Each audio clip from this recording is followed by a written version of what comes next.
역사순으로 1년 1독 오늘은 169일째입니다. 오늘은 예언서 스바냐 1장에서 3장까지 보는 날이네요. 어제 읽은 나훔서도 요시야 왕을 배경으로 했지요. 오늘도 스바냐서도 요시야 왕을 배경으로 합니다. 우리가 성경이 역사의 순서대로 되어 있지 않는 것을 지금 재배치하면서 읽는다. 여러분 잘 따라오시고 계시죠? 성경 전체도 뒤죽박죽 되어 있지만요. 예언서도 뒤죽박죽 되어 있습니다. 이사야 뒤에 나훔서, 스바냐, 하박국, 예레미야 이렇게 나열이 돼 있어야 되겠지요. 그런데 지금 스바냐도 뒤쪽에 있습니다. 성경은 그냥 두꺼운 책, 내용이 많은 것을 대선지서, 그 다음에 내용이 짧은 것을 소선지서로 해서 묶어놨기 때문에 그렇습니다. 그런데 우리는 지금 역사의 순서대로 재배치해서 읽고 있어요. 이것이 왜 중요하냐면 우리가 내용을 이해하는 데 굉장히 필요하기 때문에 그렇습니다. 하나님께서 예언자들을 많이 쓰실 때는 남유다의 멸망을 앞두고 예언자들을 많이 부르시잖아요. 그러기 때문에 유다 왕들의 역사도 요시야 왕부터 시드기야 왕까지 5명의 왕들을 잘 이해해야지만 예언서도 그 역사에 함께 읽을 수 있는 것이에요. 이해되시죠? 자, 그래서 오늘도 여전히 요시야 왕을 배경으로 스바냐를 읽겠다. 저는 그렇게 말씀드립니다. 자, 오늘 내용 한번 볼까요? 스바냐는 다른 예언자들과 좀 달라요. 히스기야 왕의 후손이에요. 그래서 스바냐 1장부터 보면 히스기야 왕부터 4대 조상까지를 언급하면서 자기가 후손이라고 소개하고요. 국제 감각이 좀 남달랐던 것 같아요. 오늘 우리가 보면 주변 국가들 하나님께서 심판하신다 이렇게 또 예언하는 걸 볼 수 있고요. 우상 숭배에 빠져 있는 백성들에게 하나님의 심판이 임박함을 경고하면서 회개를 촉구하고 있습니다. 스바냐서는 1장에서 3장까지 되어 있지만 저는 개인적으로 보면요. 이사야 예언을 요약한 강력한 메시지가 스바냐서에 들어있다 생각이 듭니다. 3장 안에 이사야서를 압축한 것이 전부 들어있습니다. 백성들 심판, 그 다음에 주변 국가들 다 멸망할 것이다. 영원한 회복을 또 약속하시면서 요한계시록적 말씀들이 또 많이 기록되어 있어요. 자, 1장은 여호와의 날에 대해서 그 여호와의 날이 회복의 날이냐 판의 날이냐 우리가 읽어보면 알겠죠. 2장은요. 백성들은 공의와 겸손을 하나님께 구하라. 그럴 때 여호와의 분노의 날에 숨김을 얻을 것이다. 이런 내용이고요. 3장은 예루살렘이 받을 형벌과 보호예요. 그래서 계시록적 멀리 보면 계시록적 말씀으로 이제 3장이 기록되어 있습니다. 자, 우리 1장부터 한번 읽어보겠습니다. 1장 1절입니다. 아몬의 아들 유다 왕 요시야의 시대에 스바냐에게 임한 여호와의 말씀이라. 스바냐는 히스기야의 현손이요 아마랴의 증손이요 그다랴의 손자요 구시의 아들이었다. 그래서 스바냐 자신은 히스기야 왕족의 4대 후손이라고 기록하고 있습니다. 2절입니다. 여호와께서 이르시되 내가 땅 위에서 모든 것을 진멸하리라. 내가 사람과 짐승을 진멸하고 공중의 새와 바다의 고기와 거치하는 것과 악인들을 아울러 진멸할 것이라. 내가 사람을 땅 위에서 멸절하리라. 나 여호와의 말씀이니라. 그래서 자신을 소개한 후에 바로 2절, 3절을 보면요. 내가 지면에서 모든 것을 진멸하리라. 무슨 생각이 듭니까? 노아의 홍수가 생각나지요. 스바냐 선지자는 이제 유대뿐만 아니라 장차 온 세상에 임할 하나님의 심판을 알리면서 이렇게 메시지를 시작하는 것이 특이합니다. 이 땅에 이제 올 거라는 거죠. 아주 우주적인 그런 심판을 말씀하고 있습니다. 4절입니다. 내가 유다와 예루살렘의 모든 주민들 위해 손을 펴서 남아있는 바알을 그곳에서 멸절하며 그마림이란 이름과 및 그 제사장들을 아울러 멸절할 것이다. 그마림, 검은 옷을 입고요. 우상의 제사를 드리던 우상의 제사장이라고 생각하시면 되겠죠. 5절, 또 지붕 위에서 하늘 뭇별에게 경배하는 자들과 경배하며 여호와께 맹세하면서 말감을 가리켜 맹세하는 자들과, 여기서 말감은 암몬신, 밀곰, 몰록을 말하기도 합니다. 여호와를 배반하고 따르지 아니한 자들과 여호와를 찾지도 아니하며 구하지도 아니한 자들을 멸절하리라. 하늘의 태양신, 별신, 달신, 몰록 이런 이방신들을 섬기는 모든 자들을 하나님께서 전부 다 멸절할 것이다 예언하시고요. 7절 주 여호와 앞에서 잠잠할지어다. 이는 여호와의 날이 가까웠으므로 여호와께서 희생을 준비하고 그가 청할 자들을 구별하셨음이니라. 아멘. 하나님의 심판의 날이 와도 하나님께서 청할 자들을 구별하였다. 이런 말씀이 우리에게 힘이 되지 않습니까? 저와 여러분은 하나님께 청함을 받는 자들, 구별된 자들로 이 땅에서 살아남아야 되겠습니다. 8절부터는 여호와의 희생의 날에, 9절 그날에, 10절 그날에, 12절 그때에 이런 말들이 계속 나오죠. 이 그때의 그날, 심판의 날을 말씀하고 있습니다. 이때에는 어떤 일이 벌어지는가? 8절입니다. 여호와의 희생의 날에 내가 방백들과 왕자들과 이방인의 옷을 입은 자들을 멸할 것이며 그날의 문턱을 뛰어넘어서 포악과 거짓을 자기 주인의 집에서 채운 자들을 내가 벌하리라. 나 여호와가 말하노라. 그날에 어문에서 부르짖는 소리. 예루살렘 성 북쪽에 위치한 문인데요. 여기는 물고기를 들여왔던 그런 문인 것 같습니다. 어문 하는 거 보니까요. 그 어문에서 부르짖는 소리. 제2구역에서는 울음소리. 제2구역은 예루살렘 성전 서쪽 벽과 북쪽 벽을 지나가는 안쪽 지역, 아주 안전한 지역이라고 합니다. 이런 지역에서 울음소리가 나고 작은 산들에서 무너지는 소리가 일어나리라. 막데스 주민들아, 막데스 주민들, 상업지역이라고 특별히 구분되어서 사는 사람들, 너희는 슬피 울라. 가나안 백성들이 다 패망하고 은을 거래하는 자들이 다 끊어질 것이다. 그때에 내가 예루살렘에서 찌꺼기 같이 가라앉아서 그때에 멸망의 날이죠. 심판의 날이죠. 내가 예루살렘에서 찌꺼기 같이 가라앉아서 마음에서 스스로 이르기를 여호와께서는 복을 내리지도 아니하시며 화를 내리지도 아니하시리라 하는 자들을 등불로 두루찾아 벌하리니 이런 말씀이 참 무서운 것이에요. 하나님께서는 복도 내리지 아니하시고 화도 내리지 아니하실 것이다. 하나님을 가볍게 여기며 두려워하지도 않는 자들, 이런 자들 하나님께서 벌하실 거다 말씀하시죠. 13절 그들의 재물이 노략되며 그들의 집이 황폐할 것이라. 그들이 집을 건축하나 거기에 살지 못하고 포도원을 갖거나 그 포도주를 마시지 못하리라. 맞습니다. 14절 보겠습니다. 여호와의 큰 날이 가깝도다. 여호와의 날의 소리로다. 용사가 거기서 심히 슬퍼 우는도다. 그날은 심판의 날이죠. 분노의 날이요 환난과 고통의 날이요 황폐와 패망의 날이요 캄캄하고 어두운 날이요 구름과 흑암의 날이요 나팔을 불어 경고하며 견고한 성읍들을 치며 높은 망대를 치는 날이로다. 내가 사람들에게 고난을 내려 맹인같이 행하게 하리니 이는 그들이 나 여호와께 범죄하였음이라. 또 그들의 피는 쏟아져서 티끌같이 되며 그들의 살은 분토같이 될지라. 그들의 은과 금이 여호와의 분노의 날에 능히 그들을 견디지 못할 것이며 온 땅이 여호와의 질투의 불에 삼켜지리니 이는 여호와가 이 땅 모든 주민을 멸절하되 놀랍게 멸절할 것임이라. 이 18절의 말씀도 너무 중요한 것 같습니다. 여호와의 질투의 날에 하나님께서 마지막 때는 불로 세상을 심판하실 것이다. 계속해서 이사야서에서도 말씀하셨고요.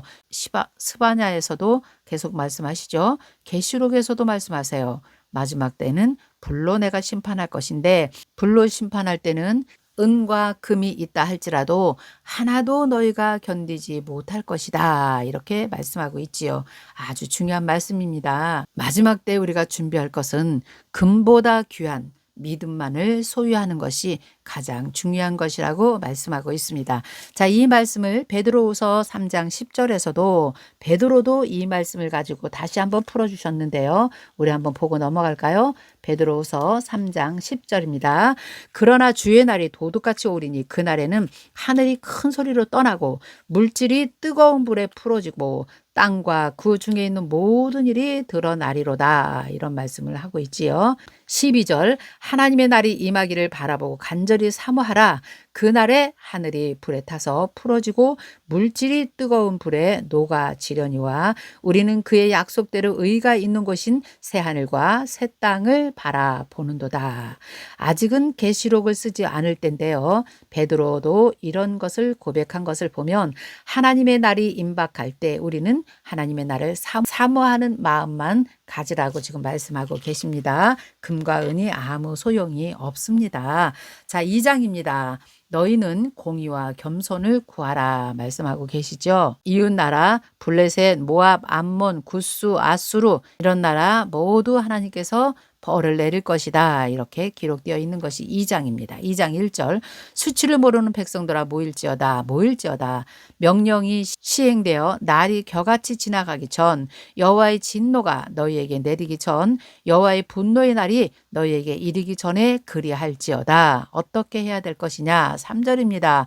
여호와의 규례를 지키는 세상의 모든 겸손한 자들아 너희는 여호와를 찾으며 공의와 겸손으로 구하라. 너희가 혹시 여호와의 분노의 날에 숨김을 얻으리라. 아멘. 여호와의 말씀을 지키면서 하나님 보시기에 겸손한 자 여호와를 찾으며 공의와 겸손을 구하며 사는 것이 하나님의 분노의 날에 숨김을 얻는다. 보호를 받을 수 있다 말씀하시잖아요. 이런 믿음만 가지고 있으면 우리는 마지막 때에도 염려 없습니다. 주님을 기다리는 것입니다. 마라나타 신앙으로 살아가면 됩니다. 이제 하나님께서 마지막 때에 주변 국가, 하나님을 무시하고 하나님을 대적하는 모든 나라들을 이제 예수 그리스도가 오셔서 멸하실 것인데요. 그러한 내용을 지금 기록한 것이 4절부터 마지막 절까지 기록해 놓았습니다. 4절 볼게요. 가사는 버림을 당하며 아그슬로는 폐허가 되며 아스돗은 대낮에 쫓겨나며 에그로는 뽑히리라. 블레셋에 있는 도시들의 이름이죠. 그래서 블레셋 나라 심판에 대해서 기록했으니까 여러분 읽으시면 되고요. 8절 내가 모압의 비방과 암몬 자손이 조롱하는 말을 들었나니 그들이 내 백성을 비방하고 자기들의 경계에 대하여 교만하였느니라. 교만해서 멸망하는 것이 모압과 암몬입니다. 그러므로 만군의 여호와 이스라엘의 하나님이 말하노라. 내가 나의 삶을 두고 맹세하노니 장차 모압은 소돔 같으며 암몬 자손은 고모라 같을 것이라. 찔레가 나며 소금 구덩이가 되어 영원히 황폐하리니 내 백성의 남은 자들이 그들을 노략하며 나의 남은 백성이 그것을 기업으로 얻을 것이라. 그들이 이런 일을 당한 것은 그들이 만군의 여호와의 백성을 회방하고 교만하여졌습니다. 여호와가 그들에게 두렵게 되어서 세상의 모든 신을 쇠약하게 하리니 이방의 모든 해변 사람들이 각각 자기의 처소에서 여호와께 경배하리라. 그래서 8절부터는요. 모압과 암몬도 심판하리라. 12절 구스도 심판한다고 하시네요. 구스 에디오피아 아프리카 지역을 말하고 있지요. 구스 사람들아 너희도 내 칼에 죽임을 당하리라. 13절 아수르 너희도 멸망할 것이다. 기록되어 있지요. 여호와가 북쪽을 향하여 손을 펴서 아수르를 멸하며 니느웨를 황폐하게 하여 사막같이 마르게 하리니 각종 짐승이 그 가운데에 때로 둘 것이며 당아와 고슴도치가 그 기둥 꼭대기에 깃들이고 그것들이 창에서 울 것이며 문턱이 적막하리니 백향목으로 지은 것이 벗겨졌습니다. 백향목으로 지은 최고의 건축물도 궁전도 다 벗겨질 것이다. 15절 이는 기쁜 성이라 염려 없이 거주하며 마음속에 이르기를 오직 나만 있고 나 외에는 다른 이가 없다 하더이다. 이렇게 아수르가 교만했던 거죠. 하나님 필요 없다. 내가 최고다. 어찌 이와 같이 황폐하여 들짐승이 엎드릴 곳이 되었는고 지나가는 자마다 비웃으며 손을 흔들리로다. 어제 우리 나훔서에서도 읽고 왔지요. 아수르가 심판을 받을 때 주변의 국가에서 손뼉을 치며 좋아했다 그랬어요. 여기서는 지나가는 자마다 손을 흔들었다는 것이에요. 이렇게 아수르가 멸망을 당할 것이다. 자, 그러나 궁극적인 목적은 세상의 모든 나라가 다 멸망을 받을 것이다. 종말에 있을 최후의 심판에 대해서 말하고요. 왕 중에 왕으로 오셔서 세상 나라를 심판하실 예수 그리스도를 표현하기도 합니다. 자, 이제 3장입니다. 예루살렘이 받을 형벌과 보호. 3장 1절 폐역하고 더러운 곳 포악한 그 성읍이 화 있을진저. 여기서는 어딜까요? 1차적으로 예루살렘을 말하고 있지요. 아주 더러운 곳이 되었습니다. 하나님의 성전이 있는 예루살렘이 아주 더러운 곳, 포악한 성읍이 되었다는 거예요. 너희에게는 화 있을진저. 2절. 그가 명령을 듣지 아니하며 교훈을 받지 아니하며 여호와를 의뢰하지 아니하며 자기 하나님에게 가까이 나아가지 아니하였도다. 그 가운데 방백들은 부르짖는 사자요, 그의 재판장들은 이튿날까지 남겨두는 것이 없이 저녁이 이르리요. 그의 선지자들은 경솔하고 간사한 사람이요, 그의 제사장들은 성소를 더럽히고 율법을 범하였도다. 당시의 사회상을 보지요, 여러분. 백성들이나 재판장들이나 선지자들이나 거짓 예언자들이나 제사장들이나 성소에서 이방 신전을 차려놓고 하나님을 경배하며 율법을 범하면서 이렇게 살았다는 것입니다. 5절입니다. 그 가운데 계시는 여호와는 의로우사 불의를 행하지 아니하시고 아침마다 빠짐없이 자기의 공의를 비치시거늘 불의한 자는 수치를 알지 못하는도다. 내가 여러 나라를 끊어버렸으므로 그들의 망대가 파괴되었고 내가 그들의 거리를 비게 하여 지나가는 자가 없게 하였으므로 그들의 모든 성읍이 황폐하며 사람이 없으며 거주할 자가 없게 되었느니라. 내가 이르기를 너는 오직 나를 경외하고 교훈을 받으라. 그리하면 내가 형벌을 내리기로 작정하기는 하였지만 너의 거처가 끊어지지 아니하리라 하였으나 그들이 부지런히 그들의 모든 행위를 더럽게 하였느니라. 7절을 보면요, 하나님은 계속해서 내가 형벌을 내리기로 작정했지만 너희가 돌아오기만 하면 내가 너희의 모든 행위를 용서할 것이다, 이렇게 말씀했지만 듣지 않았다는 겁니다. 8절 나 여호와가 말하노라. 그러므로 내가 일어나 벌할 날까지 너희는 나를 기다리라. 내가 뜻을 정하고 나의 분노와 모든 진노를 쏟으려고 여러 나라를 소집하며 왕국들을 모으리라. 온 땅이 나의 질투의 불에 소멸되리라. 이제 주변 나라를 들어서 몽둥이로 사용하실 것이니 너희가 기다리라는 거예요. 그런데 불로 소멸되리라. 그래서 바벨론에게 남유다가 멸망할 때도요, 예루살렘 성이 다 불탔습니다. 불로 하나님께서 진멸을 하신 것을 볼 수가 있습니다. 9절입니다. 그때에 내가 여러 백성의 입술을 깨끗하게 하여 그들이 다 여호와의 이름을 부르며 한 가지로 나를 섬기게 하리니. 9절, 10절, 11절 또 이런 말씀이네요.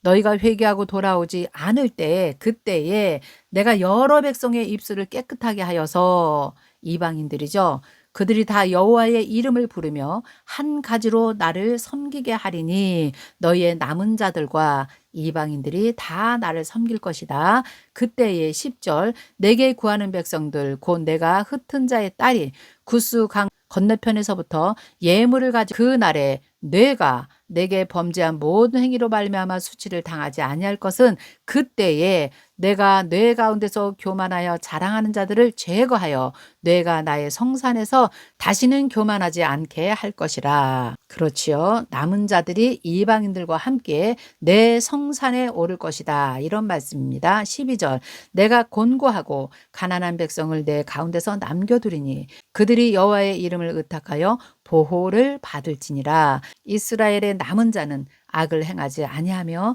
거짓을 말하지 아니하며 입에 거짓된 혀가 없으며 먹고 누울지라도 그들을 두렵게 할 자가 없으리라. 아멘. 이스라엘의 남은 자와 이방인들이 여호와의 이름을 부르며 여호와의 보호를 받을 것이다. 마지막 날에는요. 맞지요, 여러분? 이것도 요한계시록적 말씀이에요. 엄청난 말씀입니다. 이런 것들이. 이런 예언서가 예수님 오시기 전에 600년 전, 700년 전, 지금으로부터 약 2700년 전부터 하나님께서 우리에게 말씀하셨던 것이에요. 그런데 이 말씀이 지금 이루어지는 시기가 지금 저와 여러분이 사는 이 시대에 지금 이것이 지금 이루어질 것입니다. 그런 확신을 가지시고 말씀 앞에 붙들린 바가 되면요, 두렵고 무서운 것이 아니라 마라나타 어서 오시옵소서 하나님, 내가 여기 있나이다 말씀 붙들면 하나님의 보호를 받는다, 확실한 증거를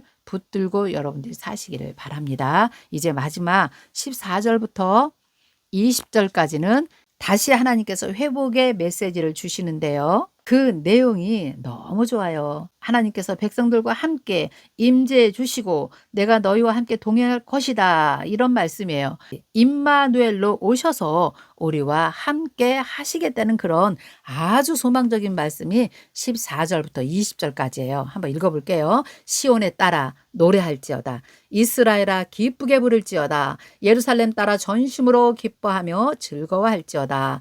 여호와가 내 형벌을 제거하였고 내 원수를 쫓아냈으며 이스라엘 왕 여호와가 내 가운데 계시니 임마누엘로 샤켄하시면서 내가 다시는 화를 당할까 두려워하지 아니할 것이라. 아멘. 그날에 사람이 예루살렘에 이르기를 두려워하지 말라. 시온아 내 손을 늘어뜨리지 말라. 제가 굉장히 좋아하는 말씀입니다. 개인적으로 너의 하나님 여호와가 너의 가운데 계시니 그는 구원을 베푸실 전능자이시니라. 그가 너로 말미암아 기쁨을 이기지 못하시며 너를 잠잠히 사랑하시며 너로 말미암아 즐거이 부르며 기뻐하시리라. 아멘.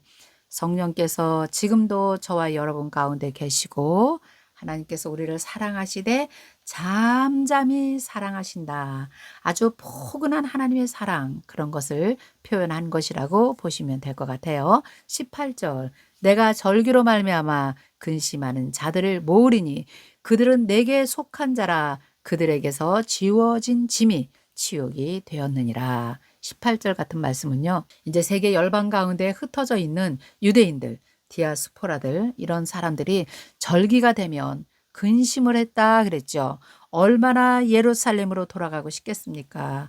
예루살렘으로 돌아가서 하나님의 절기를 지키고 싶었지만 그것들을 지키지 못할 때 그들이 슬퍼하며 근심하며 울며 그랬던 것을 지금 기록하는 것이에요. 그러나 내가 이제는 그들을 모으리라. 할렐루야죠. 그래서 지금 알리야 운동으로 계속해서 예루살렘으로 돌아오고 있고요. 예루살렘에서는 그래서 유월절과 초막절과 이런 절기를 지금도 성대하게 지키는 것은 이들의 한이에요. 하나님의 절기를 지키지 못하고 살았던 이들의 한을 그들이 지금 자기의 땅에 돌아와서 하나님께 초막절을 그렇게 크게 성대하게 지키고 유월절을 그렇게 크게 성대하게 지키는 것을 볼 수가 있겠습니다. 그때에 내가 너를 괴롭게 하는 자를 다 벌하고 저는 자를 구원하며 쫓겨난 자들을 다 모을 것이고 온 세상에서 수욕받는 자들에게 칭찬과 명성을 얻게 하리라. 내가 그때에 너희를 이끌고 그때에 너희를 모을지라. 내가 너희 목전에서 너희의 사로잡힘을 돌이킬 때에 너희에게 천하 만민 가운데서 명성과 칭찬을 얻게 하리라. 여호와의 말이니라. 이스라엘 백성들을 통해서 하나님께서는 이렇게 일하고 싶으신 것이죠. 모든 인류 가운데 칭찬과 명성을 받게 될 것이다. 이렇게 말씀하고 있어요. 자, 오늘은 이렇게 스바냐서 너무 깊은 말씀들이 많이 들어있네요. 내일도 계속해서 요시야 왕을 배경으로 놓고요. 이제 대선지서 예레미야서를 보도록 하겠습니다. 오늘은 여기까지 하겠습니다. 여러분 내일 뵙겠습니다. 안녕히 계세요.